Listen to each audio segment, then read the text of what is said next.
Google is quietly reshuffling who wins and who disappears. The amount of top of the funnel keywords that we used to rank for, now we're almost getting no traffic from because AI overviews are answering it. In this episode, I get to sit down with the legend, James Dooley. He started his career back in 2009 when he built his first website. James quickly became fascinated with SEO and learned everything he could about the subject.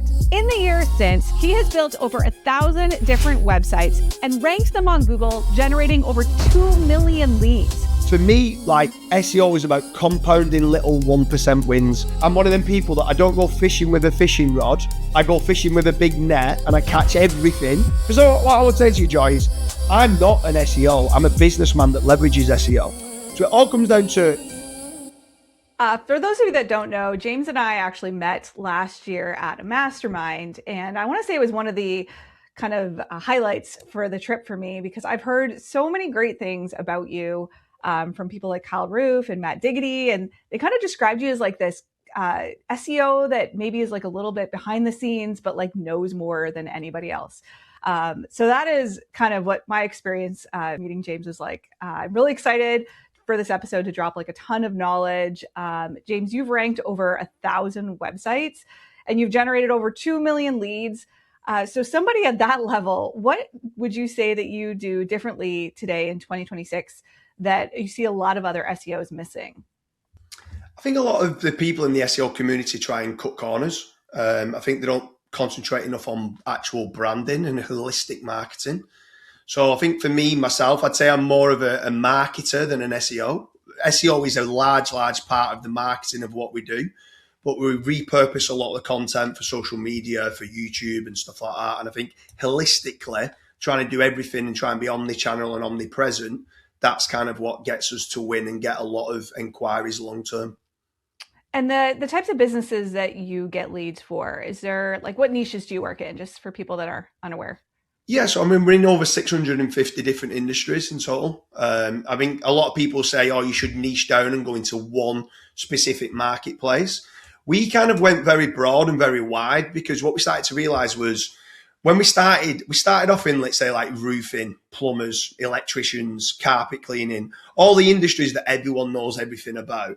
And we started to realize that a lot of these industries was quite difficult to generate initially leads for. But then we entered one or two we would class as being smaller industries, but then started to make 3-4 times more profit, and it was easier to rank for. So I think when you start doing your keyword research and really digging deep into, okay, you're a plumber, but where is it you make your money? Okay, it's boilers. Okay, well, what type of boilers? Or it could be like air source heat pumps and stuff like that. So we really kind of dig down into the niches of what makes them good profit. And then not only that, there's different, obviously, attributes and modifiers that can come with it. So if you was in, let's say, boilers, do you install the boilers, or do you repair the boilers or clean the boilers? So then we then start trying to understand what it is where they make the money. And some of these people that don't, to install a boiler might cost in the UK, let's say $2,000, in the US could be $3,000. But to actually service it, them same engineers might be able to service 7 or 8 in a day. And they might make more profit on servicing and cleaning than actually installing. So we start just to dig deeper on that. But in answer to it is pretty much name an industry and we're probably in it in the UK. Wow. Okay. So you mentioned social media. Social media seems to be one thing that small businesses in general, I'd say, are pretty terrible at. So let's just say, for example, you have a roofer. What on earth would they even post about on social media? And like, which social media platforms would they focus on? Do you know what? That's a great question. And if you would have asked me that a couple of years ago, I would have had a different answer. But in today's algorithms, Facebook and Instagram now are getting indexed very, very well by Google. They never used to, but now they're getting very, very well. So I would be creating not a profile page, because profile pages don't do that well on Facebook. So like Joy Hawkins, no, I wouldn't do that. But on your company page, or if you have a page about Joy Hawkins, or in Facebook groups, the actual statuses that you do can rank. And I don't think enough people know about this. So if you can go and get in the first 12 words, the actual keywords that you want to rank for, that then can get your Facebook posts ranking. So I'd be recommending on doing that. It's the same with Twitter. It's the same with LinkedIn and also Instagram. We also do a lot with regards to reputation. Like we love query fan out as being an example. So to try and get cited in the LLMs, we understand a big part of query fan out is reputation. So what falls underneath that is testimonials, reviews, case studies, and awards. So if the business, let's say you're a roofing company and you've just won a local award, go and shout about that and maybe create an image about it. Or if you've got a photo with the trophy, be sharing that on Instagram, on LinkedIn, on Twitter with different things and explain with semantic triples the name of the company, what award they've won, define it together within a sentence. LLMs, well, AI starts to pick it up and index it, and then it can then help with the reputation element of query fan out as well and stuff like that. So there's lots that they can be doing and they should be doing, if I'm being honest with you. Like too many are like writing blog posts about how to do something on a roof and stuff like that. And I'm like, just for now, think of branding, think of testimonials, reviews, case studies and awards and shout and scream about that on social media, which will help you longer term starting to get cited in the LLMs as well. Okay, so sticking with the roofer theme, let's take an example here. So we got Easton Roofing. I just Googled for a roofer and found these guys, and this is their Facebook page. So this is like their current Facebook post. How would you make this post better so that you're saying this post itself could actually rank on Google? Yeah, for sure. So with regards to that post specifically, our story means nothing. So you've got to think in semantic triples. Our story means nothing. So I would be putting Eastern Roofing continues in every roof we lay. So I'd be starting not with our story, but the name of the brand at the start of it. And it only sounds very counterintuitive with regards to, you would normally say I or we have done this, but you need to be getting the actual entity name at the start of it. But I would maybe even start with a question like something to do with the Eastern Roofing could be, what type of roofs do Eastern Roofing install, as being the question.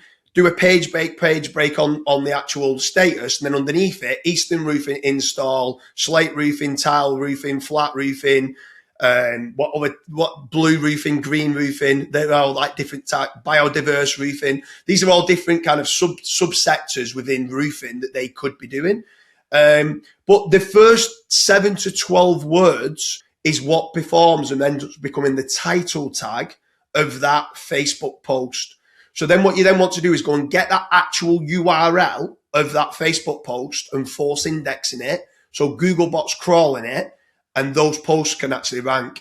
If it's a case study or a testimonial on the image, put in the actual testimonial on the image, and then the images then can start ranking in Google Images for the testimonials, the reviews, and the case studies as well. But I'd never start with I, we, or our story. Always start with the entity, and then the like what it is that they've done after it. So you mentioned a few things that I want to dumb down for our audience in case that they're not familiar with these terms. You talk about semantic triples. Can you explain what that means? Yeah, so a semantic triple is where if you say how old is James Dooley, right? You don't say he is 23 years old. I'm not obviously 23. I'm a lot older than that, but we'll run with 23 years old anyway. But you would do, how old is James Dooley? James Dooley, as being the entity, is 23 years old. So a semantic triple is where you're getting a subject, a predicate, and an object, or an entity, attribute, and value. If you don't know what a semantic triple is, honestly, I suggest you Google it, go online, go and have a look at it and understand, because that is how sentence structure needs to be within how Google parses information in sentences. Everybody should be writing in semantic triples. And it's so key. And it's so key as well on social media as well that you're doing this. Another thing that you said that I want to also clarify, you talked about forcing Google to index the post. Can you explain how you would do that? Are you referring to indexing tools? I'm not sure actually our audience knows a lot about those, and they may have some spammy connotations. So I also want to hear what your thoughts are on like what you use indexing tools for and what you wouldn't use them for. Yeah, absolutely. So indexing is a big problem with Google. Why? Because the amount of AI slop that gets kind of put out online. Everyone now can go and churn out 200, 300 pages in a single day, whether they're using ChatGPT or Claude or whatever AI writer of what they're using. And Google's got a problem trying to crawl and index the web. So with regards to your own website, I wouldn't really be using an indexing tool for your money site personally. I would be saying once you've written an article, go into Google Search Console, do a fetch and render. Hopefully Googlebot comes and crawls it and indexes it. Another way is that once you've written a new article, share that on your social media and link back through to the post. Google are regularly crawling LinkedIn and Twitter. Twitter's probably the number one way of getting things indexed for your money site if it doesn't naturally be picked up. With regards to actual social media platforms, you don't have Google Search Console that allows you to then go and index something that's not on your own website. And at that point, I'd be using an indexing tool. There's many out there that can work well for indexing social media platforms. So whatever your preferred indexing tool is, you can go and do that. But get the URL for the tweet URL, the Instagram URL, the LinkedIn URL, or the Facebook post URL and load them into the indexes. So if you don't, it's not going to get like crawled, but it might get crawled, but not indexed by Google.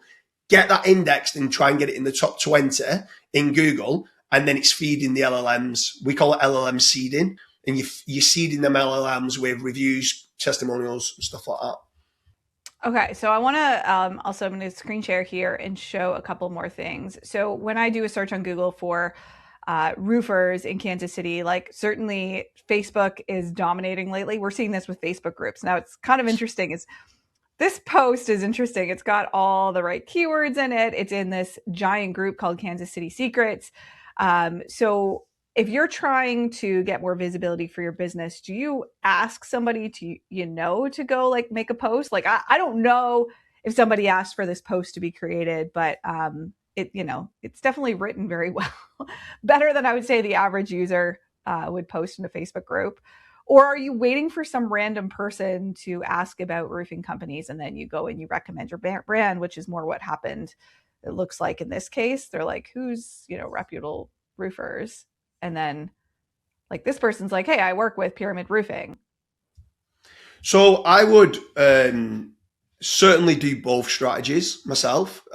So the second strategy there, if someone's physically asking that question, be making certain that you've got some sort of tracking on social media being set up. I think there's Nightwatch and I think there's several others that you can use that tracks anything that's mentioning, let's say, roofers in Kansas City as being the example. The minute someone's mentioning that on Quora, on Reddit, on Twitter, on Facebook, that you're going in there and then answering to say that your business or your brand is the best in that area. However, how many people is going to do that? There might not be anyone that's done it yet. So why not, do you want to rank for roofing company in Kansas City or best roofing company in Kansas City? Absolutely you do. If you're a roofing company based in Kansas City, you want to be ranking for those terms. So you could be then trying to influence it by getting someone, it could be an existing client, it could be a member of staff, whoever it is, that then goes and writes it to say who is the best. And then you can get the comments to do it. Or what I'm saying is what you could do is like where people do like listicles on like guest posts or on press releases, you could also be doing this in a much shorter version. Who is the best roofing company in Kansas City? Question mark, page break, exactly like what they've done there. And then underneath it, the best roofers in Kansas City is number one, Joe Hawkins Roofing Company. Number two, James Dooley Roofing Company. Number three, and you're doing those listicles and you're putting them on there, and then you then underneath it explain how you based your decisions of being who is the best and second best and third best. Other people then can be doing comments and likes and doing stuff like that. But if Googlebot's crawling that information, you've got the question directly underneath it, you've got the answer. Google then starts to use that information, and also artificial intelligence does. So you're feeding the LLMs with doing stuff like this. Okay. I guess the disclaimer is you're always going to have, people disagreeing on your post, which it looks like is happening here. Some people are saying like, no, these people are terrible. Some are saying they're great. Obviously that's where the discussion will happen. Do you need reactions to the post for it to rank? Like, do you need a certain number? Is there like a number of likes or comments or anything like that you would suggest? So there's been a lot of testing on this in the last month because it's gone right. Everyone's doing it now with regards to I feel like social media parasite SEO has become the new listicle.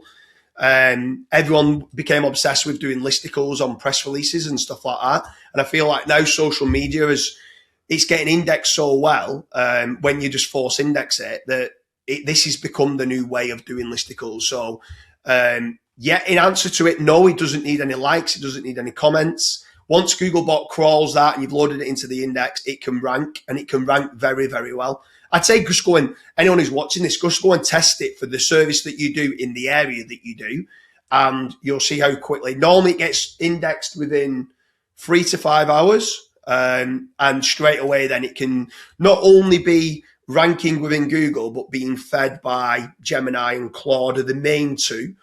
In ChatGPT, it normally takes a couple of weeks for it to come through into there.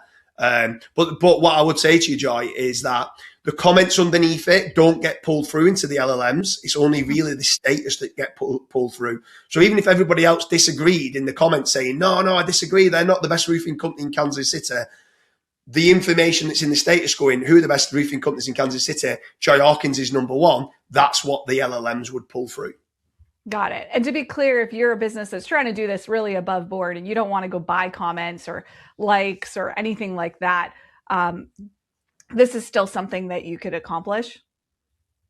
Yeah, for sure. I mean, you don't need to do anything that's fake. Go and list. I mean, for me, see, the whole listicle kind of saga where people are talking about, does it work, does it not work?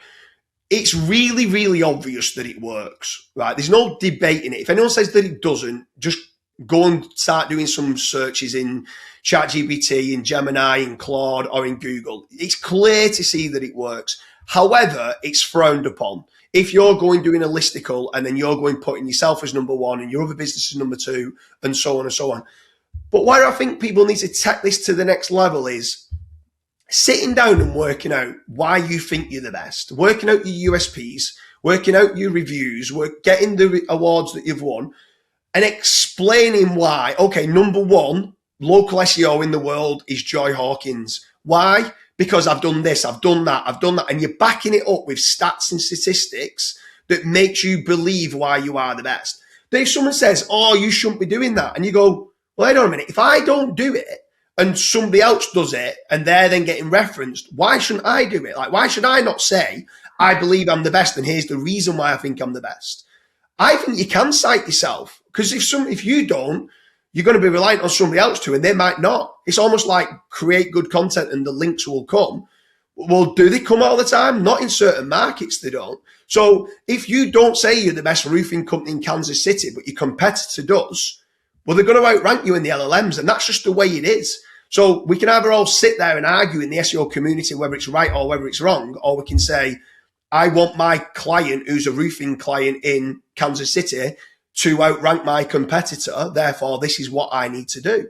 That's my stance on it. I mean, some people frown upon it, say you shouldn't do it and stuff like that, but we're here to try to get business for our clients. And therefore, what do you need to do? This is what you need to do at present. You need to do listicles also on social media, as well as on press releases, on guest posts and stuff like that. But try to at least have some data to back it up of why, get the USPs, why, and then you're gonna win in the AI race. You're gonna win to get the inquiries, or if you're an e-commerce store, you're gonna get those sales. Yeah, and just so you know, I have no problem with self-promoting listicles. I think they're fine. I think in certain industries, there are regulations against them. So obviously with lawyers, we're always like, hey, you got to make sure this is allowed and that you're okay to like list yourself as the best. Some of them are definitely not in the US.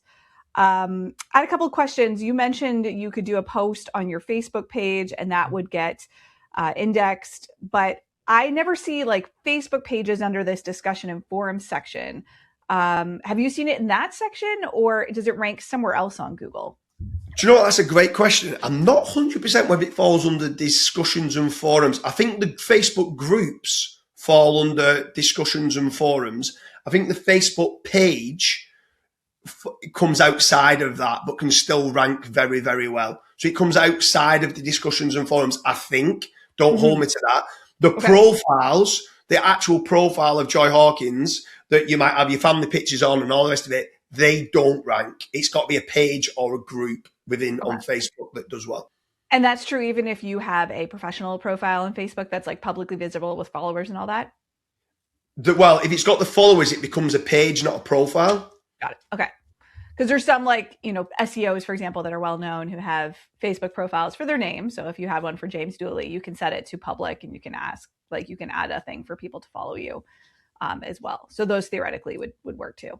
We should do, yeah. I mean, probably the easiest one on that where I'm uncertain whether it's a profile or a page. It might be, like, I've got a James Dooley profile, which is mainly for my family, and I've got a James Dooley page, which is still me, but that I'm allowed to. In fact, here's the answer to it. If you go into the admin settings, can you run ads on it? If you can run ads on it, it's a page, which then allows to be indexed. If you can't, it means it's a profile that's not allowed. I think that's awesome. That was really helpful. And if you're bragging about some awards you won, would you always make sure you link to the award? Because I've heard some people say putting links in your social posts is a good way for them to become invisible. What are your thoughts on that? So there's certainly, I can't remember the word, like dampeners that's put in place with regards to if you put in links in the actual post. For actual, again, we've done another test on this, and for actual rankings in Google, it doesn't matter whether you put the link in or don't put the link in. Something that is key, actually, on LinkedIn, if you're doing, don't do hashtags on LinkedIn if you want to rank the LinkedIn post in Google. And the reason being is that hashtag starts to become the title tag, not the first 7 to 12 words, which then means that the title tag might be, you could be writing about how you've just done an amazing, or you've just won a certain award for being the best local SEO company. And you might want to go, best local SEO agency, Kansas City. And then underneath it, Joy Hawkins at Sterling Sky has been voted the number one thing. And you've got that in. If you went to put hashtag digital marketing then becomes the title tag and you're not going to rank number one for that term. So don't do it in that. But on Twitter, Instagram, and Facebook, you can do hashtags and you can put links in and it still gets pulled through properly within Google. So we've done all these different types of nuances and testing of what's needing to be done. That's kind of what the R&D testing team's there for, to try and see what boundaries we can push to get as much exposure as possible. Yeah, that's a solid tip. Okay, I want to quickly touch on Reddit. Reddit ranks as well. If you are a business and you want to succeed on Reddit, how do you do that? So Reddit is a much different setup to what I've just been saying there on Facebook, Twitter, LinkedIn, and Instagram. Upvotes and comments do matter on this, but also it depends on what you're looking for. So upvotes and comments do matter. You need to be very careful if you're going buying upvotes and stuff like that. You can end up getting like listings being removed and stuff like that. So trying to genuinely try to get some upvotes, try and do good quality content, which is going to get people saying, yes, I agree, and upvoting it is key as much as you can. But with regards to rankings of the forum, that comes down to links and virality. So if one could end up having hundreds of comments and upvotes and the other one could only have 5 comments, but if this one, in Google's eyes, getting more links and exposure within Google search and traffic in Google search that's coming through to that page, then at that point, like through social mentions and stuff, this forum discussion will show up in Google, not that one. So there's a lot of people doing some black hat techniques with regards to, some people call them click bombs, viralities, social media blasts and stuff like that, where it's trying to send as much traffic and social and virality to a URL to get that showing up in the forums and discussions. And it just so happens to be in those forums and discussions that Joy Hawkins Roofing is ranking number 1 on that page as being the best roofing company in Kansas City. Mm-hmm. I see this as a mod in a specific subreddit that I moderate. There is so much of that, and they all get banned, to be clear, like the people that are buying engagement. Actually, Reddit is starting to catch them automatically a lot more than I used to see. So like I'll get to a post because people flag them if they're like if it's a post recommending a business or something like that, people will flag it to the moderators. Half the time now when I get to them, Reddit has already removed them. So Reddit is definitely a harder platform to get on, unless you're doing it like, again, the non-buying comments, the non-buying of likes and things like that tends to work better, but it's so long and painful from what I've found. Yeah. Like it's hard to find Reddit threads that people create that you need to respond to and things like that. So Reddit is definitely a not an easy one that I've found anyways to crack. It's very difficult, and I think a lot of the people in the iGaming sector or in the porn sector and stuff like that, I think they know how to manipulate it very well. And it's generally speaking, it's upvotes, comments, and then comments, the upvotes on the comments, and it does work well, but it depends on what risk tolerance you want to do. It's very black art in doing all the purchasing of upvotes and stuff. We don't do it internally, but I do know a lot of people that do and do it very successfully, and hats off to them for doing it. But it's not something that within our agency that we're wanting to do. Yeah, no, same. Stay away from that stuff. So let's talk about AI a bit. AI versus Google. You know, there was a lot of talk a couple of years ago when AI first came out that it was going to become like a huge competitor to Google. So since you work in lead gen, how many leads would you say that your sites are getting from AI versus Google currently? So this is a great question, because actually we're massively down on the volume of leads in Google. However, sales are up. So you work that one out.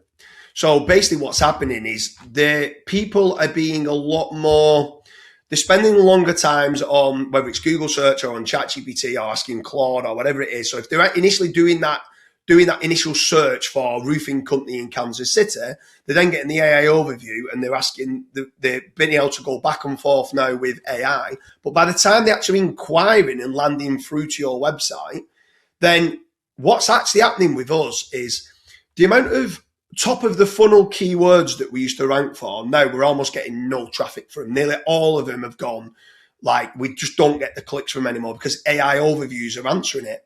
However, the amount of branded search that we're now getting has gone up a lot. And those inquiries that we're getting from branded clicks, the conversion rate is phenomenal. And I think the only reason I can put onto this after doing a lot of studying on it is they're doing a lot of the questions and getting a lot of the information from the AI overview. Then they're starting saying, okay, who's the best company to do this? And then it's citing your brand, which is normally it's got dots underneath the brand name. They're clicking onto the brand name, which then opens up a new tab and does a search for your actual brand. And then they're clicking through to your site and then filling in the form. And a lot of the time now, we're getting so many times where we're saying, you've been recommended from ChatGPT, or you've been recommended, Google's recommend. They don't normally say Gemini, they normally say Google's recommended you. And it's normally Gemini, the AI overview, that is basically saying these are the best company. And they're saying Google's recommended you, or ChatGPT's recommended you. How much are you? And they're like very much bottom of the funnel. They've done the research. They know exactly what product that they want. They're way more informed when they're filling in the inquiry. And they're almost like, as long as you can meet the price of what we want you to go in at, the job's yours. Because we know it's almost like that third party validation. They're now trusting AI like it's a referral from a friend that's coming through, and they're like just way more informed. And so leads are down, but sales are up overall because the quality that's coming through is a lot better. I've seen the exact same thing with our clients. I agree with your conclusion on why that is. That's the same thing I would say as well. What are you seeing as far as volume of leads that come from AI? So, for example, what we see generally speaking is like if we have a client that gets 200 leads from Google, they would maybe get 2 from AI total, like all the AI, not including Google. I kind of keep them separate, but because we don't really know with Google, when somebody comes in from Google, whether it was AI, whether it was AI overview, whether it was AI mode, like we have no idea. But compared to like Claude, ChatGPT, some of the other LLMs, they generally end up being like not even 2% of what Google is. Have you seen a similar kind of number, or what do you see? we initially, so it was about 0.6% of leads that came through from ChatGPT and other LLMs. It is rising slightly, but when I'm saying rising, it's like it's gone to like I think it's 0.9%. I think we're at about 1.3%, but don't hold me to that. It might even be 1.4% of leads overall. However, the big caveat is our branded search is up. So if you then try to start appending branded search being up, which I do believe is from AI, then it is a lot higher, more like 15 to 20% if you counted them in. But it's still very small on the grand scheme of things in comparison to Google search still and Google business profiles and so on and so on. Yeah, and I'm not really in the business of predicting the future, but I remember hearing about a year ago at an SEO conference that if ChatGPT kept their level of growth, so assuming they continued to grow at the same rate, that they could actually overtake Google in 4 years. Now that was a year ago, which means now we're talking 3 years.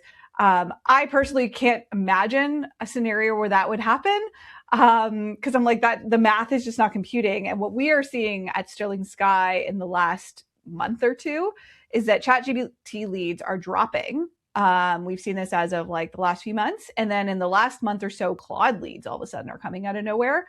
Like we were never getting Claude leads before, and now all of a sudden we're getting a bunch. And this is exactly what happened about a year ago with ChatGPT. We were like not getting any leads from ChatGPT, and then all of a sudden ChatGPT like exploded, and we started getting leads from there. Is that what you are seeing trend-wise as well? Exactly the same. I've seen in the last 6 months ChatGPT dropping slightly, but Claude growing a lot. Claude's actually, so I think we've dropped, I think it was about 0.2%. I need to get the exact numbers, but I think it was about 0.2% drop in the last 6 months on ChatGPT, but like 0.5% higher for Claude. ChatGPT still beats Claude overall, but it's just not what it used to be. If anything, I'm seeing ChatGPT dropping off slightly. So it's definitely going to be, I don't even think it'll get even 10%, nowhere near even 10% of what Google searches myself. Yeah, I don't think Google's going anywhere. At least that's not what the data says at this point in time. So that's good news for us in SEO, although I'm fine to pivot to a different channel if that happens. Is there anything different that you would need to do to show up on Claude versus ChatGPT? Like, is there any major differences between those two? Claude is very similar to Gemini. Very, very, very similar to Gemini. So the AI overviews on Claude, I think they're both just using Google search mainly. ChatGPT is all over the place. So it was using. Initially, it was using quite a lot of Google search. And then I don't know what's going on with the lawsuit now with Serpa AI and stuff like that, and whether they're not using it as much. They're using, obviously, Bing, and whether they've got their own in-house search, like knowledge graph, and are using a lot more of the training data potentially. But for live searches, I don't know, it just seems all over the place at present. And I think that people are starting to clock onto it, if I'm being honest. I think that's why people are using it slightly less. The results that they're giving out, I don't think are as good as what Claude and what Gemini is giving out. And I think they're going to lose the race. I think they've got by far the most users, but I think long term, people are going to start moving more and more towards Gemini, moving more and more towards Claude.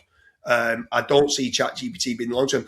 It takes a lot longer for ChatGPT to pick up any sort of, when you do start getting rankings or there's a new piece of article, it takes a lot longer for ChatGPT to pick it up than Claude and Gemini.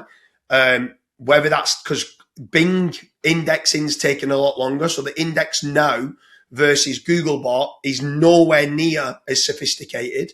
So like, I don't know if it's to do with that. I honestly don't know the answer to why. I just know ChatGPT, in my opinion, is a long way behind Claude and Gemini. The quality lately has been pretty terrible for me. And I can say anecdotally, people I talk to outside of the SEO industry are also starting to say that. They're like, oh yeah, ChatGPT's like quality is really terrible. The answers it gives, I can tell you it's really terrible at local. So trying to find a local business with ChatGPT, like we see it still sourcing things like MapQuest. I'm like, that's your data source? Like no wonder your results are terrible. Yeah. I think that's where the amount of money that Google's invested in the maps, I think that's where they're going to win. Long term, Gemini is 100% going to win the race because they've got the most data. So like the map, what they have, and all the entities and the knowledge graph and the knowledge vault and the information of what they have at its core. So it doesn't even need to go out looking at live search. It's got it within the knowledge vault. That's where Bing doesn't have that information like Google does. And the amount of money that they've spent on it, ChatGPT is going to have to use that data or try and find a way of getting that data. And it has to be using Google because it's by far the most sophisticated, unless they teamed up with Apple Maps. But again, that's nowhere near as sophisticated as Google Maps. So it's just, I just can't see them winning the race long term because of the data and the knowledge vault of what Google has. It's true. The number of reviews they have, all the data they have on driving directions, all the data they have on foot traffic, like it's wild. They have data on everybody all over the world, especially if you have an Android, man. They know everything about you if you have an Android. And like that's not data that's publicly visible anywhere, right? Like they'll know if you called a business from Google Maps. Like they know a lot. And I agree that is what makes Google's local search results quality, right? It's what makes it hard for fake listings to rank, even though they do. Google's always trying to kind of make that better. So I fully agree. I'm going to change topics a bit. I want to start talking about kind of traditional SEO stuff, because I think this is where your knowledge base with how many websites that you have worked on is really, really going to be good. So let's talk about something like really simple, like URL structure. Okay, so let's, for consistency, stick with this roofer. You're a roofer in Kansas City. You want to create pages on your website. What is your stance on, do you want longer URLs? Do you want all your keywords in your URLs? Do you want your city in your URL? Do you want folders? Sorry, these are a lot of questions, but what is your stance on how to craft a URL? So I want the main entities and the attributes put into the URL, but I want it as short as possible, but I want all of the main entity and attributes put in there. So if it's you're doing, let's say, slate roofing in, and then it's in a specific area, so it could be in New York, let's say, or Kansas City, whatever one you want, then you need to make certain you've got slate, you need to make certain you've got roofing, and you need to make certain you've got Kansas City put in there. But then doing I've seen some people having like 10 words in the URL structure. Shorter URLs are better, but that doesn't mean then just put in, let's say, just /slate and not having the area if it is specific for a location. So getting all the main terms, the main engrams put onto there is key, but trying having it as short as possible. That's been a struggle of mine, because we have seen that adding things like near you into a URL, adding the state into the URL, like other things like that, help you rank better for those things. So it's actually hard. I'm definitely guilty of having horrifically long URLs, because we have a list of all these things, and I'm like, well, I know if I put that thing in the URL, not only does it help the URL rank, it helps the GBP rank better. So why do you say shorter is better? Just from the data of what we've had. And by the way, like near me, I do like near me. So like my URL structure, just so you understand that, I'll give you the example. So if it's Dooley's roofing, right, it would then have the topic. So let's say flat roofing. So you'd have Dooley's roofing.co.uk /flat. I won't put roofing in again because it's already got roofing in there, / and it does have near me. So then it's got / near me, but that's only because then from the breadcrumbs, it can link back to all the locations of what we do on the near me page. So it's got / near me, and then it have / county / town. So if it's I don't know how it works over in the US, I mainly only do the UK, but in the UK it would be Wilmslow, which is within Cheshire, which is in the near me domination. So it's the local, the top, like the service that we do. But I'm on about like what I then wouldn't do is have / flat for flat roofing, / near me / and then the area. Then at the end, some people putting in like flat roofing specialists contractor in Wilmslow, Cheshire, and I'm like, I don't then do all the end part of the URL. I try and just keep it as short and sweet as I can. And how do you decide if you need to create a page for something on a city level? So let's say, for example, again, sticking with the roofing example, but like you've got a metal roofing page, and maybe you need a metal roofing page for Kansas City, but you've got, pages for 15 smaller towns around Kansas City. Do you also need a metal roofing page for each of those, even if the search volume is like, three searches a month?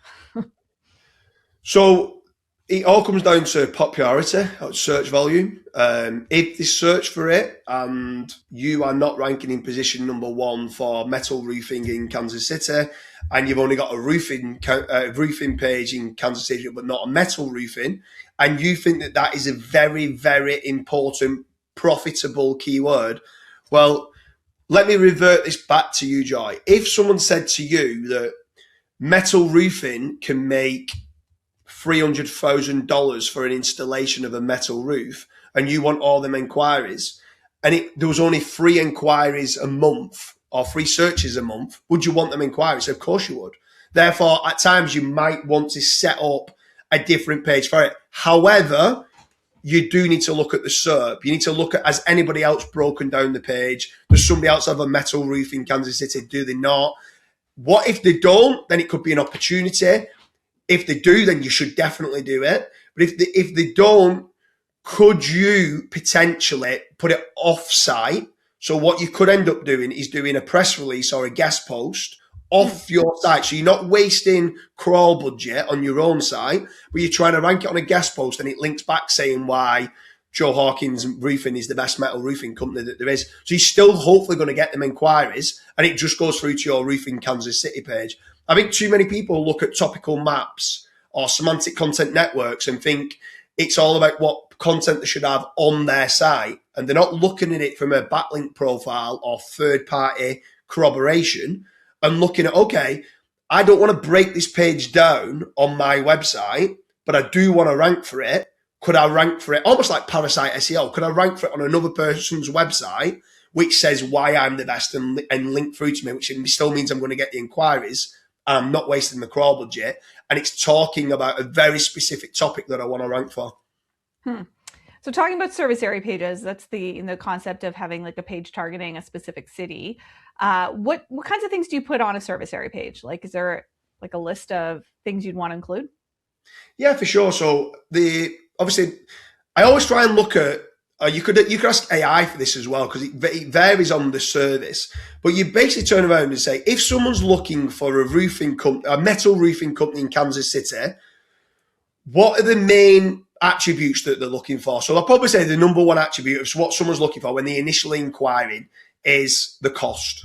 Mm-hmm. So you've got to make certain that you're getting the cost on the page. Then maybe the specification. So is there any different types of metal that's being used on metal roofing? So the specification, the costs, then there might be other things like how fast can they install? So especially if it was like, say, like a locksmith would be about speed, like even more than the cost element. The main attribute is how quick can you get out? This is an emergency and I want you to get out. So my first H2 could be, how long is it before a locksmith in Manchester can come and attend us or something like that? And we're going, we've got 24/7 call out. We'll be with you within the hour, because that's the main pain point of what they have that can help them convert. The second one down would be cost. But for majority of others, speed doesn't matter as much as they're generally directed by, okay, cost is the most important attribute. And then they work their way down of what else might they want to know? What's the benefits of having this? Is there any funding available for this? And you're thinking of all the questions that user might have that's looking for that metal roof in Kansas City. And that's kind of how I sort by the H2s. What questions do they have, and what's the most important, which is prominence, popularity, and I can't remember what the other one is, but we sort by popularity and prominence mainly on the heading hierarchy, asking, so they don't need to leave that page. They're ready now to say, okay, I want a quote, I want a price from this company, and then they're filling in the form. Okay, so what if, so that sounds great. That sounds like you would end up with a solid metal roofing page for Kansas City, but now you want, 15 other cities around Kansas City, and you want pages for those too. Do you copy all the same wording, or what do you do? If the same intent is there, then yes. Like the fact that they've changed, if it's still a metal roof and there's still the most important attribute of that metal roof is cost, well, it still needs to be the first H2. Now, what might change slightly is the cost might change from a suburb to being in the city centre. So like prime example for us, the cost might change in being in a suburb because it's easy to get to, there's more parking available and so on. The hotels are cheaper. than being in the city centre. Parking's a nightmare, access is a nightmare, hotels are a lot more expensive. So therefore, what you might be doing is changing the answer to how much does this cost in this suburb compared to here, and you're saying the reasons why it might cost a little bit more, and you can internal link to the other pages and so on and so on. So you even though the product is the same, the cost might be slightly different. Yeah, so you'll probably end up with pages that are 80 to 90% the same, minus the city, minus a few little details. I know we talked about this in London, but I have not found that to be a problem. I think you said the same thing. Like, duplicate content is one of the most misunderstood things, because these are not actually competing for the same queries, so they're not a problem. But what if you have a client that has 1,000 of them now and you scale it up to that? At what point do you think it could be a problem, or is there no limit? So there's not a problem whether it's 1,000 or 20 pages. However, anyone who's watching this, if you went and clicked this little bit now and it says, James Dooley says you can do 2,000 pages of duplicate content on your website and you'll be absolutely fine. I am partially saying that. You will be fine. If you have enough crawl budget, dwell time's good, users that are coming through to that page are having a good time, like, yes, you can have 2,000 duplicate pages. There's only so many. If you made, I always use this example. So if you're a Pizza Express or a Domino's Pizza and you provide pepperoni pizzas, how can you try to explain that you deliver pepperoni pizzas any different? And not only that, is the people that try to make it unique, it sounds garbage. Like, get in the main, like what you do. Okay, we make pepperoni pizzas and we deliver it, right? Okay, that's all you need to say. And whether you do it in 500 different locations or 1,000 different locations, do you deliver pepperoni pizzas in that suburb or area? Yes. Therefore, we want to rank for that. Therefore, do I need to write unique content? No. However, you need to make certain that overall the brand is trusted. Too many people then go, oh, so you're telling me I can do 10,000 duplicate pages on a brand new domain that's got no trust, that's got no, like, it's like, no, because you're not going to get them indexed. So you've got a crawl budget problem. It's not the content that's the problem. The fact that, because the geolocation of Kansas City and New York, there's different intent to that. It doesn't matter. You just need to get the geolocation element to be different, and therefore it doesn't matter that it's duplicate content. Yeah, I asked Lily Ray the same question. Her answer is quite different than yours, but I would say actually what you're describing is what I see most often in local. Because I see we have one client that has like 1,100 of these. It's a huge brand though, like massive brand. I think they're fine. I don't think they're going to have any issues. There's a small part of me that's like, if Google ever decided to classify these pages, that would be a huge problem for them.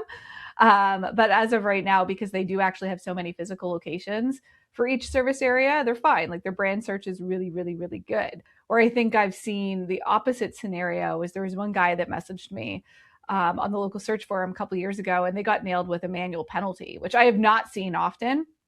And he had 3,000 pages, mostly the same. And it was in the UK, and it was a lead gen site. And so I don't know if they had any brand. But yeah, that's, I think, what people often do. Like you said, they get a new site, a new brand, and they do this. And I've had a client that was a law firm that did that. And he was like, it was a small site, maybe 200 pages. He doubled his pages and created all these service area pages throughout the entire state. And they all just got non-indexed. Like, it failed horribly. I told him it would fail, but he doesn't want to hear that. On the answer to it is, from actual testing, the algorithms, duplicate content ranks better than trying to spin the content. And that's from physical testing. However, if you want to listen to people that talk on stage and talk about you need to have unique content, they will tell you that every page needs to be unique and every page needs to be different. And that's what Google wants. I disagree. From if it's the same service in a different area, why do you need to then, all these people are spinning the articles, and the original article was the best article. That's what you do. That's who you serve. They are your prices. Why do I need to write it unique from one area to another area? And people go, oh, well, you shouldn't do all the different service pages. But we cover all them different areas. So if someone types in roofing in New York, they want to see a roofing in New York page and the information about roofing in New York. They don't want to see it that it's roofing in Florida that they go, oh, we also cover at the very bottom of the page New York. They're like, well, that's not what I searched for. So the intent is a lot better. And again, it comes down to nav boost, experience on the site, backlink profile, trust of the brand and stuff like that. And if you've got the trust and people are having a good time on your site, like look at Google. Google say we're all about the user. And if the user experience when they go through to that page is good and positive, they'll keep it. If it's not, and it's a load of garbage and it's spun content, then they're not going to keep it. Yeah, so you actually inspired me to do a test internally on service area pages because of this conversation that we had. And I guarantee you the majority of the sites that we look at do have all their service area pages with different content. Like, and they do the exact, I'm sure they used AI or they had a human writer reword it because they're like terrified of this concept of having the same content. So we took a bunch of those from clients and we made them all the same. We picked the best performing page and then we copied that page on the other ones and they all improved. Yep. So it's like really funny. It's actually your face is in my presentation for SEO spring training, and I'm like, I got this idea from James Dooley. Yep. We tested it, and this is what we saw. So I feel like that's kind of a really out there concept, but it makes so much sense because if you have all the right words and all the semantic relevance and everything, why would you want to reword that? That makes no sense. You're actually making your pages worse. And the funny thing is that manual penalty story of that thousands of pages site in the UK, they were reworded. So all 3,000 pages were not the same. They were the same, like really when you looked at them, but they reworded like the 2 paragraphs of text on every single one.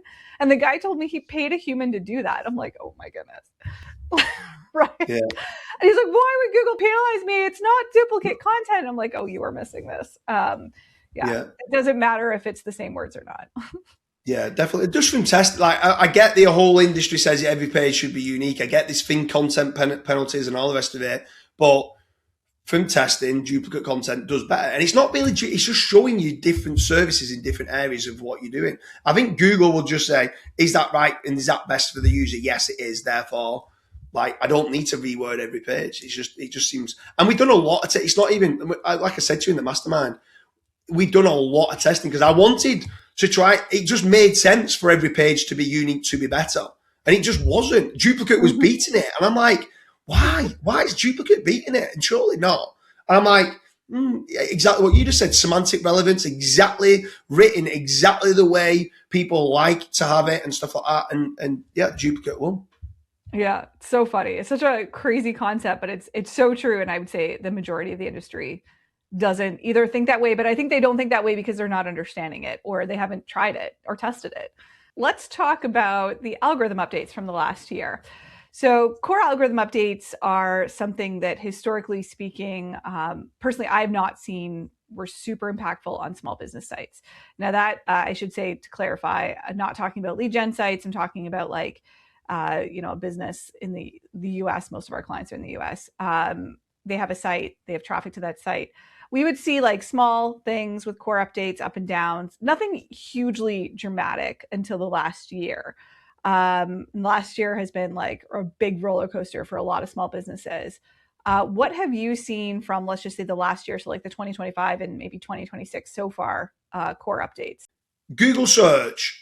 Brand is key. Like brand signals is becoming really, really important. And I think a lot of EMDs and PMDs have been dropping slightly. EMDs still work brilliantly, by the way, but have been dropping slightly to branded sites that are coming along and winning. And I think a lot of that comes back down to the AI overview again. So like if someone is, the issue is if you've got an EMD and you get cited in the AI overview, if you're not ranking number 1 for your exact match domain, you might be showing up in the AI overview as being the best roofing company in Kansas City, but it might come through as being kansascityroofing.com, right? And when you click, it'll just say Kansas City Roofing. And when you click onto that, if you're not ranking number 1 for Kansas City Roofing, which looks like it's going to be a brand search, the one that ranks number 1 ends up getting those clicks for somebody else's AI overview. So I think brand is becoming important. I think social media is actually growing now that Facebook and Instagram are being indexed. I think that's becoming more important. I think in local, every month I seem to be saying it, but every month it just seems to be growing more and more in local, is Reddit. This is starting to become higher and higher up. Quora, the discussions and forums, Facebook groups. So I think I think in certain industries, the industries are changing quite a lot.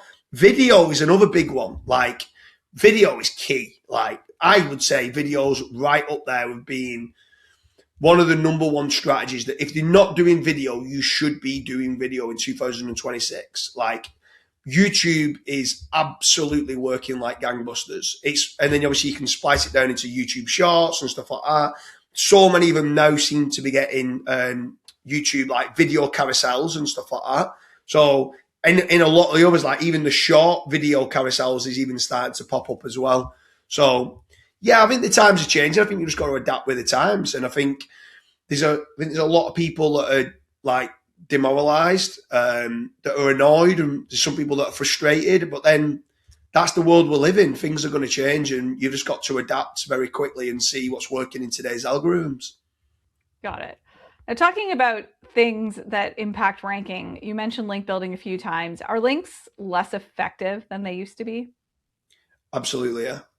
Okay. So I invested into, probably about 5 years ago, large link building agencies. And so me saying this directly hurts my pocket by saying it, but link building is diminishing in value every single year that goes by. I believe that link building has been replaced by reviews. I think reviews has become the new link building. I'm not saying it's irrelevant. That's incorrect way of saying it. However, let me put a caveat on this. I believe that link building in general, for its traditional sense of page rank distribution being syndicated throughout the site and coming around, has diminished. However, I feel the emphasis of third-party corroborative sources, i.e. pages talking about who you are and what you do and saying why you're great, so like listicles on third-party websites, mentioning your brand, has become really important, and reviews and stuff like that has become really important. So you still need to be getting noise around your website off-site as much as possible. But the whole chasing DR50 do follow links, I don't think that's needed as much as it used to be anymore. I've seen this trend in the last few years as well. I can't tell you how many small business owners are not aware of this trend. Like, they still talk about links and they still talk about domain rating, domain authority. I'm like, guys, this doesn't matter. And the other trend we're starting to see a lot in the last year is that actually the potential for links harming you has increased so substantially to the point where now it's like when you're risking and then you got to like weigh the reward versus the risk. The reward's already been going down for the last few years, but now the risk is also like way higher. So link building is one of those things that I've scaled back a lot. And I think it's interesting, but I don't think the rest of the industry has necessarily caught up with that yet. I don't think a lot of people track stuff enough or test things enough. I think what people do is they follow over SEOs and treat it as the gospel and treat it as the truth. And some of these people don't test themselves. They're going from one conference to another conference and talking on stage, and they've never ranked a website in their life. And that's the horrible part of the SEO industry, is that there's not enough people out there that do research and development that's testing in today's algorithms. And the amount of people that I've called out privately, because I don't like calling anybody out publicly, but privately, I've reached out to them and says, when was the last time you tested that? Because all my test results show up opposite. And they go, oh, I've not tested it for a few years. I'm like, you mean you probably never tested it? But even if you've not tested it for a couple of years, it's out of date. Like, literally, you need to be we retest so many of our things every 3 months. There's some of them we literally retest them at present every few weeks. Like, is it still working? What's working better? Because otherwise we were just wasting money if it's not working. But the amount of people, it's embarrassing. The amount of people that are going from one event to another and talking on stage and rehashing other people's information that's just completely false and incorrect. And I feel sorry for some of these people that are starting out in SEO that are going buying these DR50 do follow links, which is harming the site. And I think they're toxic. I don't think they're good. I think people have built PBN networks, and now when people reach out to them because they've done certain like right for us kind of terms, a genuine link building agency is trying to do guest posts, is outreaching to what they feel is a legitimate site, and it's a PBN. And they're just buying links for your guest post, which looks, they're thinking that it's okay because it's a DR52 follower, but it's just a PBN network, part of a bad link neighborhood, and people don't know the difference between a toxic link and a good link. And it's horrible because everyone just looks at it via DR, and it's the most manipulated metric that there is out there, and I think it's a disgrace. I remember going to a lot of SEO conferences. I would go around to the vendors and I would look at some of their networks of links they were selling. And like you said, it looked like they were news sites or like, sites that were good places to post an article. And I would pull them in and look at the data on the sites. And I'm like, oh my God, these sites are tanking. Like all of them are tanking. They don't rank anywhere anymore. So Google's caught this PBN because that's exactly what they were. But they sell like crazy. And we're starting to see like more and more small businesses that did this, not even just recently, like years ago, and they're getting nailed now for them, which is unfortunate. Like part of me is like, wow, Google took a long time to catch up with that. But then part of me is like, I don't think people are concluding the right things because they're looking at stuff they've done recently. And they're like, what did I do recently that's bad? I'm like, actually, it's something you did like 4 years ago, all these links you bought or built or whatever. Now they're tanking and your site's tanking as a result. My piece of advice, I think, for people, if they want to know if a tactics works, see if it's worked for like 5 years. You know what I mean? Like rather than just looking at the last year, because that's another thing that I've been seeing a lot lately, a lot of case studies about like these geo tactics and scaled content where they're like, oh, we're going to publish 2,000 pages of content using AI. Look at how great this site is ranking. If you look for the year, yeah, like the site's ranking great. Check it in another year and it's like completely gone. So it depends on, I guess, what type of business you want, right? If you don't care about your site crashing, then you can be as aggressive as you want. If you are looking to build a business that's going to be around in 20 years and you don't want to change domain names, then you need a very different approach. So the types of businesses we work with are usually the long-term ones that are not looking to crash and burn their domain, which is, what a lot of these tactics will do, unfortunately. Yeah. I think another bit of advice is with regards to when you spoke about link building is with regards to listicles or comparison articles, I would be doing these on third-party sources. I would be doing the listicles. I would be doing the comparison because if you don't control that narrative, somebody else will. So I call it proactive reputation management. I think like you want to be controlling because what ends up happening a lot of times is, let's say someone comes to you, Joy, and they're looking for local SEO in New York, and then they go to somebody else, right? ABC SEO, and they go to them, and they go to 5 or 6 others, but they narrow it down between you two, and you're $10,000 a month, and they're $10,000 a month. What are they doing to decide who they're going to go with? They looked at both case studies. They're happy with both of you. They're probably going to go to AI and probably ask who's better in Joy Hawkins SEO or ABC SEO. And if you don't start controlling that narrative of why you might be better and looking at the USPs of why you might be better, that could be the difference between you winning and losing a job or the client just not going ahead. Because I think there's a classic saying that a customer's got 3 choices. And it's in this scenario, it could be to buy from you, it could be to buy from a competitor, or just not take any action at all. And I think if it's inconclusive that you are not the best or why you can provide value, so many of them just don't take any action. So I feel like trying to get that third-party corroboration of why you are the best and what you can deliver and shouting and screaming about the awards that you've won and the case studies that you've done and how you can help maybe recover websites and you do everything in a white hat traditional way will help that business owner to then say, okay, Joy Hawkins is the business that I want to go with. Yeah, I agree. It's like self-promotion is kind of necessary based on what you've described.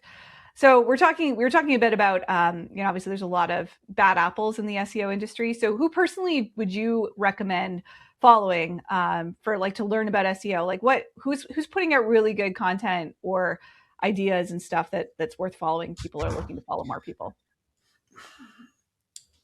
Yourself. I like you're doing a lot of great podcasts. You're getting a lot of good guests on. You mentioned Edward Stern before. He's publishing every single day. He's getting different people put out on there. There's a lot of different people that's putting out a lot of content. I suppose it matters on what you're wanting to learn more of, where your struggles are. Is it just generally local SEO? Because I would come to people like yourself and stuff like that for local SEO, Paul Truscott for local SEO, and people like that. But then on semantic content networks or how to properly structure content, there's people like Kyle Roof and Corey Tuckberg who are phenomenal people. However, they're probably too advanced for business owners to learn from, because what they do is like it's a 100-hour course, and even after you've done it 2 or 3 times, it's still very hard to understand what's good. But I suppose it's a bad answer, but for us, we go to a lot of the conferences, but we're doing a lot of masterminds around the conference. So obviously, me and myself met in London. We had a great mastermind group. Not knowledge is being shared there. Sometimes the stuff that people are sharing on social media or on conference stages are out of date. And I think sometimes the masterminds is where you're going to learn, or the private chats with people is where you're going to learn the true things of what's working in today's algorithm that they're not willing to share publicly. But like, I'd say reach out to people like yourself. You're very well connected. So if someone came who's watching this and says, I want to know more about knowledge panels or semantic SEO or link building or local SEO, you're a very, very well connected person. So I'll allow you to distribute that. Who you think's good out. I appreciate that. You'll know who I recommend, because honestly, our local U conferences that we put on, like, I handpick the speakers. So I invite people. I got to get you one of these times. I know you're not in this year, James, but like maybe I'll like send your next year's dates well ahead of time. I was trying to get to it. Obviously, I appreciate the offer and stuff like that. I was trying to get there, but I'm just so busy at present. I've got 3 kids under 5. It's I've been there. Tough time. Yeah, it gets better. That's my parental advice for you. The chaos doesn't last. I wanted to ask you, as far as a brand new website, so you've got a new website and you're trying to rank on Google. Typically, how long do you see that it takes? The bad answer is it depends on the niche. But in let's say worst case. Say again. What's best the best or worst case? So law firms can take, in local areas I'm on about here. So law firm in a local area could take 4 to 6 months. Start picking up inquiries and doing stuff. You can do it faster if you're using like an age domain, or you're being quite aggressive on the link building. But the only issue is if you did go aggressive on link building to get crawl budget, you then long term it's probably not going to work. The smaller niches, so like roofing or plastering or plumbing, you could be generating leads. I've known it as within a couple of weeks. But it all just depends on the areas, how deep you go with the keyword research and where you go in. If you just went roofing in an area, it can be tough. But if you go in metal roofing, then it could be much easier. So you've just got to try and do all the signals. So you build the site, you build the location pages, you maybe build a dozen of the blog post pages that you think are most relevant to what needs to be done. You start building up socials as much as possible. We do what's called $1 a day strategy, where what we'll try to do is, if we've got a good article or we think that's good, we would share it on social media and spend like a couple of dollars on boosting it, which links back to the site. Like, I'd probably say, I spoke to you before and I said like YouTube's important. In my opinion, the number one ranking factor in Google is traffic. If you can get traffic through to your site, like, it is absolute winner. CTR works great, but then I don't want to be doing CTR manipulation because Google's very good at detecting proxies and stuff like that. And it's black hat strategy. But if you can naturally try to start getting traffic from social media and doing some killer posts. So like, I've just been speaking actually this morning to Brian Dean. Do you remember Backlinko? Yes. He's still around? Yeah, well, he's just sold another bit. He's sold 2 of his businesses. He's playing a lot of tennis. Okay. Yeah. I'm going to go over. I haven't seen him say anything in a while, but I used to follow all of his stuff. Yeah, so he's in Spain at present, and I'm going to go over and have a game of tennis with him and have a catch up and stuff like that. But he created some killer articles back in the day of like all the ranking factors and stuff like that. But like, when you go and create a huge article which everyone's talking about, or it could be, if you're in roofing, it could be some data studies of how long certain roofs last or something like that, that people might want to know about. And then you can share it on socials and physically be boosting it on LinkedIn, on Twitter, on Facebook, and spending a couple of dollars to get those likes, get the comments, and hopefully get the clicks through to the site. Those clicks through to those sites is so important. I cannot stress to you enough how much getting some clicks from real people that have gone and clicked through is huge. And like, I don't know if you ever follow a guy called Diminishing. Yep. So he talks about it quite a lot. He calls it the dollar a day strategy. Like he's great on that front. Like he's very good at paid ads and stuff like that. But like getting a few articles shared on socials and getting the virality, doing all the core basics, which I'm sure you're doing, like citations, getting as many business listings as possible, repeating the NAP, so the name, address, and phone number, as many different third-party places as possible to get the referring domain count up. No follow links, just for mixing up your anchor text. Press release can work well. There's a few different press release providers that you can do. Just talking about how you've launched your new office or you've launched a new service. Again, just to get the exposure of the brand mentions. I'm not even too bothered. When we spoke more about the links, I'm not too bothered about the links. It's about the branded mentions and stuff like that that can come back, and just create as much noise as possible. And yeah, you can get. We've had some age domains that within 24 hours we've got rankings and enquiries, but again, that's quite difficult in choosing the right age domain that has that had a bad toxic link profile, and is it good, is it not good? So you've got to be careful on that front. But from a new site, it can be, within a few weeks on smaller niches and 4 to 6 months on bigger niches. Yeah, that's not nearly as bad as what I was expecting. What are some SEO tactics that used to work and no longer do? Links. Oh, that's so funny. Yeah, for sure. I'd say links that don't rank. So the amount of, if you can get a link, ideally what you want to be thinking from a backlink profile is, if the links can index and rank, get them. If they can't, forget the DR, forget the do follow. If they can rank, it's an all right link. If it can't rank, it's not a good link. And the amount of links that people are buying, they're not even indexing, never mind ranking in the top 100. But trying to get them to ranking ideally in the top 10, then it's good. But there's still so many people that are just going out buying DR50 links, and they're just, if anything, they're harming the site, and it's horrible to see and hear. Now, you mentioned traffic is huge. So let's say you're a small business and you're running a huge Google Ads account, and then you stopped. Would you expect that to have an impact on your SEO? Yeah. As much as we've had this debate a million times in the industry over the last 15 years that I've been in it, does PPC affect SEO, right? And I believe Google when they say the PPC team do not speak to the SEO team. They're two different departments. And because you're running PPC doesn't then mean we go, oh, we're going to increase your rankings. I believe what they say there, right? However, the clicks from the PPC and the engagement and the nav boost and the time on site and the pages being visited and the user signals of what even PPC brings back 100% affects rankings. And I've seen it time and time and time again. It affects rankings. And nobody can tell me that it doesn't, because I've got too much data to prove to you that it helps and it affects rankings. And but it comes down to the user signals.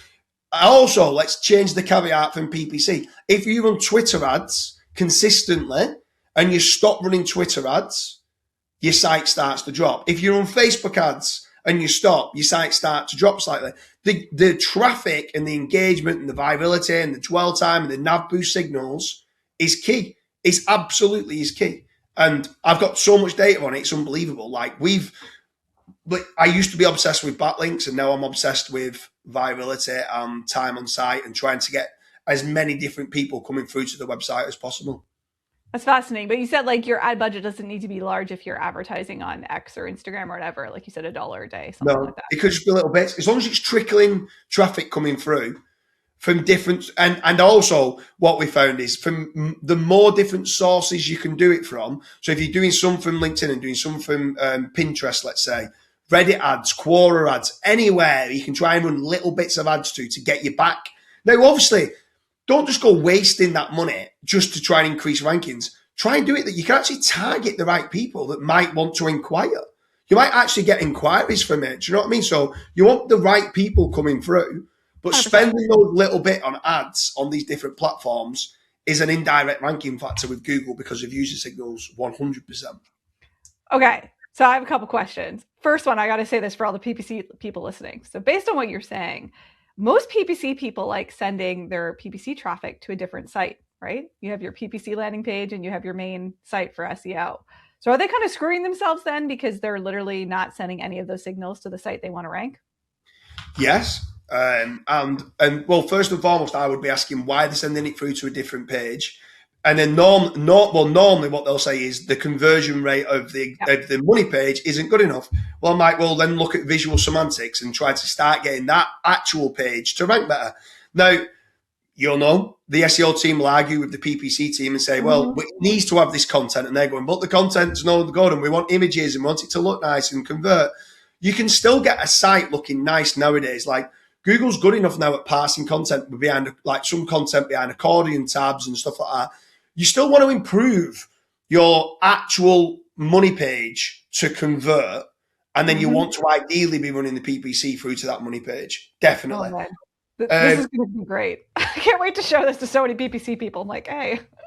But you do then need to speak to them in making certain conversions still going to be good. Because if they do have a better landing page, then you want to try to. The amount of people I know that don't even send it through to the main website, they do it to a subdomain or they do it to a completely different website. I'm like, what That's you doing? what I'm talking about.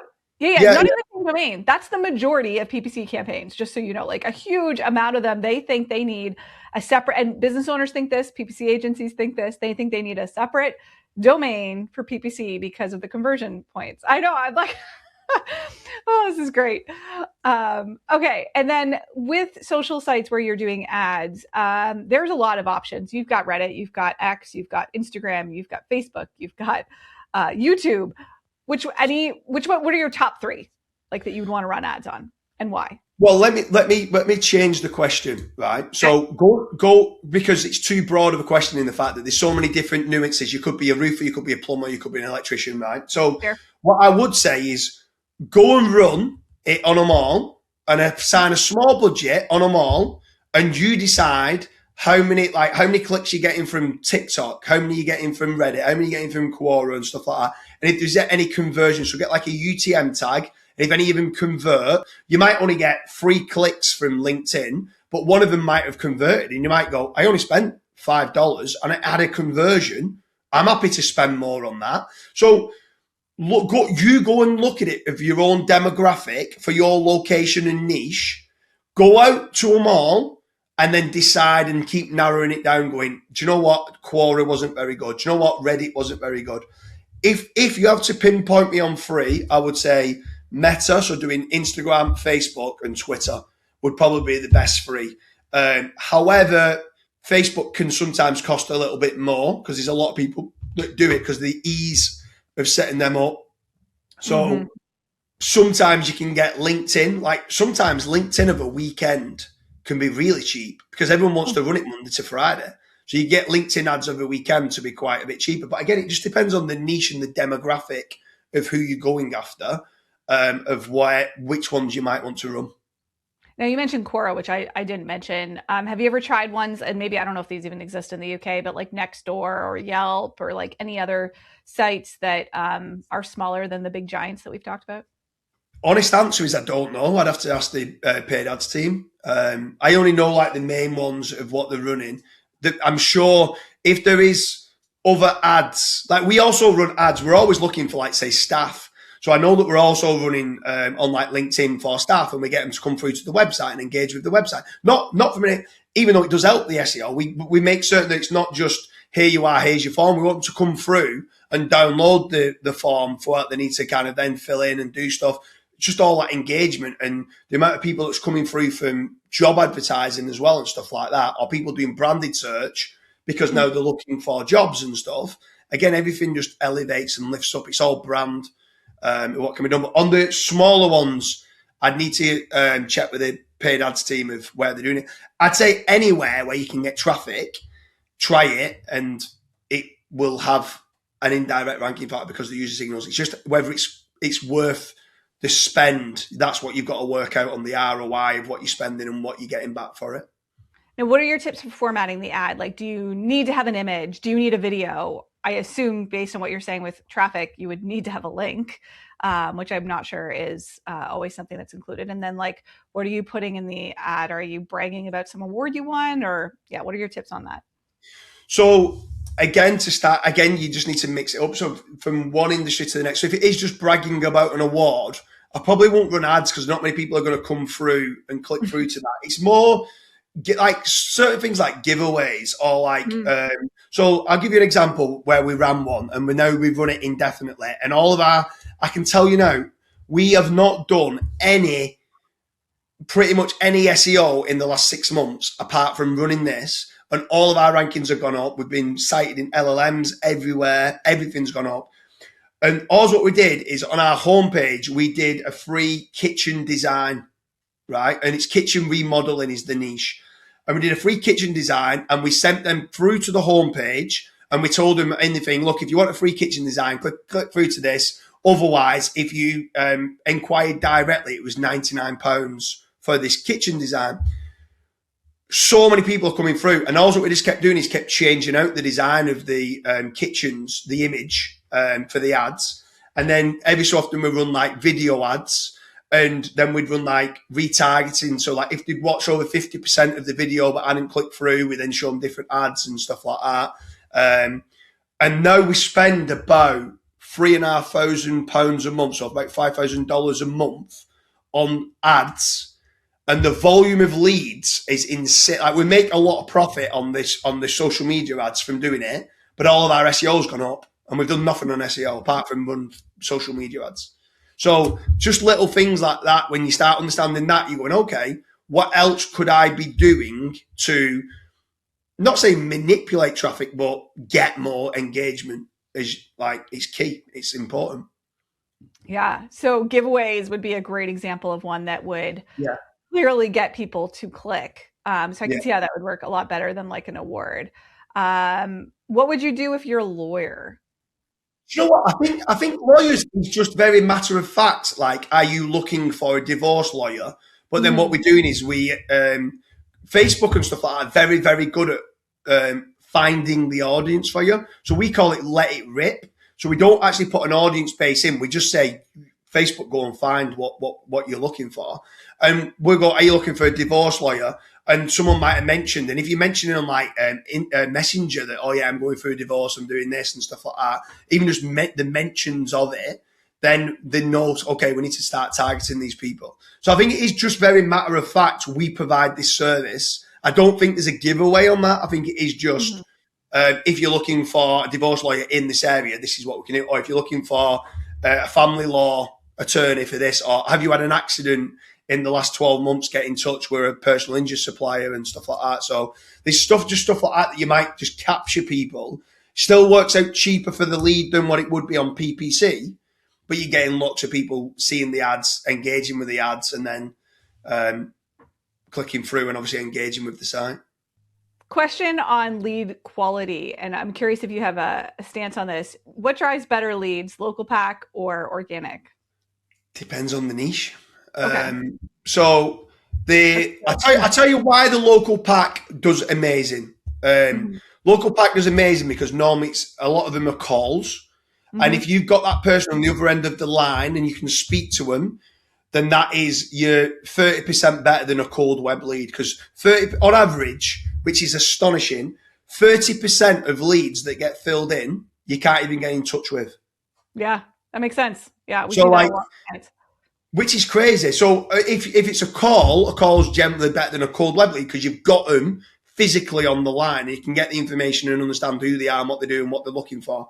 With regards to the The maps, yeah, the click through to the site and then filling in the form and stuff like that converts well. Organic also can convert well. I think it's more of the intent of the keyword of what they've searched for as opposed to map and website. For me, I'm one of them people that I don't go fishing with a fishing rod.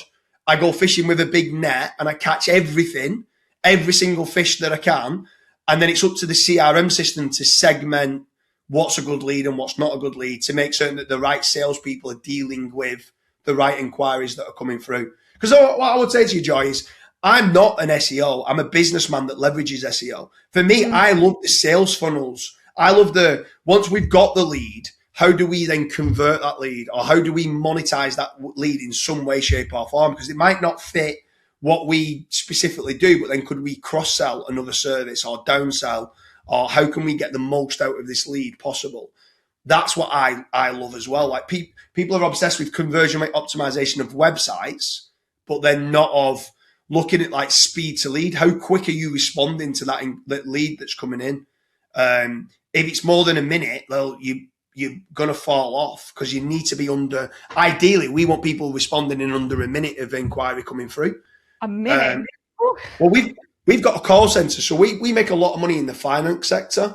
So we've got 112 salespeople in our call center in Levenshulme in Manchester, and they're KPI'd on 23 seconds. From lead coming in, 23 seconds.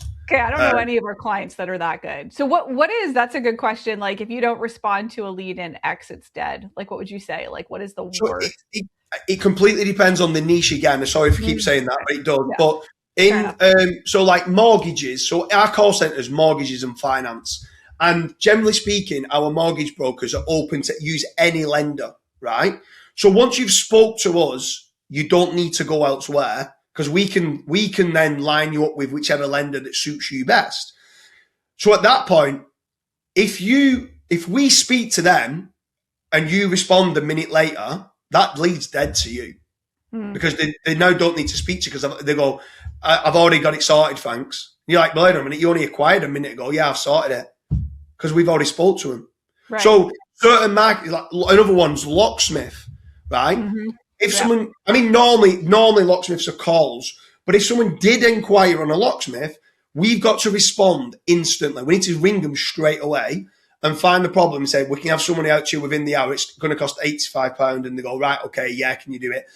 Somebody else goes and rings back 2 minutes later. The job's gone. They've already ordered with us. It's done. Now, if you're an architect or you're looking to have an extension on your house and you might not be having this done for 3-6 months, at that point, the speed to lead isn't as important.